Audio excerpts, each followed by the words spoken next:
បាទសួស្តីបងប្អូនទាំងអស់គ្នាអញ្ចឹងថ្ងៃនេះមកថតវីដេអូថ្មីមួយទៀតបងប្អូននេះចាក់ត្រង់មកកងានយើងនៅពេលយប់បងប្អូនអញ្ចឹងសម្រាប់កន្លែងខ្ញុំចាំនេះយើងយប់ឡើងយើងបើកអង្គុយវាបងប្អូនយើងបើកអង្គុយវាហើយយើងដាក់ចំណីពេលយប់ឲ្យស៊ីដោយសារតាពេលថ្ងៃយើងដាក់តែម្ដងអញ្ចឹងវាស៊ីខ្លាយវាស៊ីអត់ឆ្អែតតែថ្ងៃឡើងហ្នឹងពីច្រើនគឺវាស៊ីស្មៅយើងបលែងវាអញ្ចឹងយប់ឡើងយើងគួរតែដាក់ចំណីវាមកពេលទៀតបងប្អូនវាជាបាយពេលល្ងាចឲ្យវាអញ្ចឹងដើម្បីឲ្យកញ្ញាយើងស៊ីទៅវានឹងពោះវាឆាប់ឡើងសាច់ហើយណាមួយឥឡូវ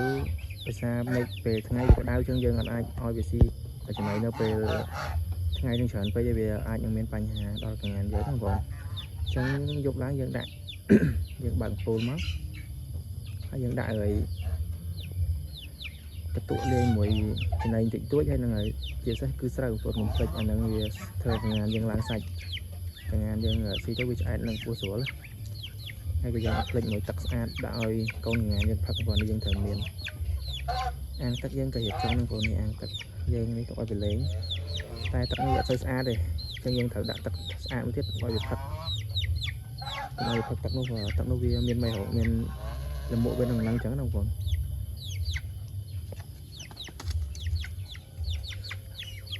បងប្អូនឃើញថាវាកើតបានខ្លះអញ្ចឹងអាចនឹងកន្លះឆ្នាំទៀត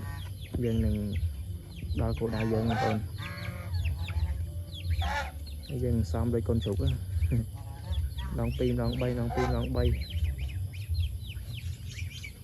ណាមិនចឹងពេលយប់មានតែប៉ុណ្ណឹងទេបងប្អូនវីដេអូនេះពេលយប់យើងក៏គួរដាក់ឲ្យវាពេលទៅដើម្បីដោយសារថាពេលយប់មើលមុំភ្លឺយើងគិតថាវាច្រើនម៉ោងហើយវា12ម៉ោង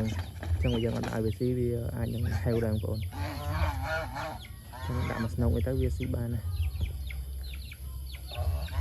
បងប្អូននឹងវីដេអូនេះមានប៉ុណ្ណឹងបងប្អូនអរគុណច្រើនជួបគ្នាវីដេអូក្រោយ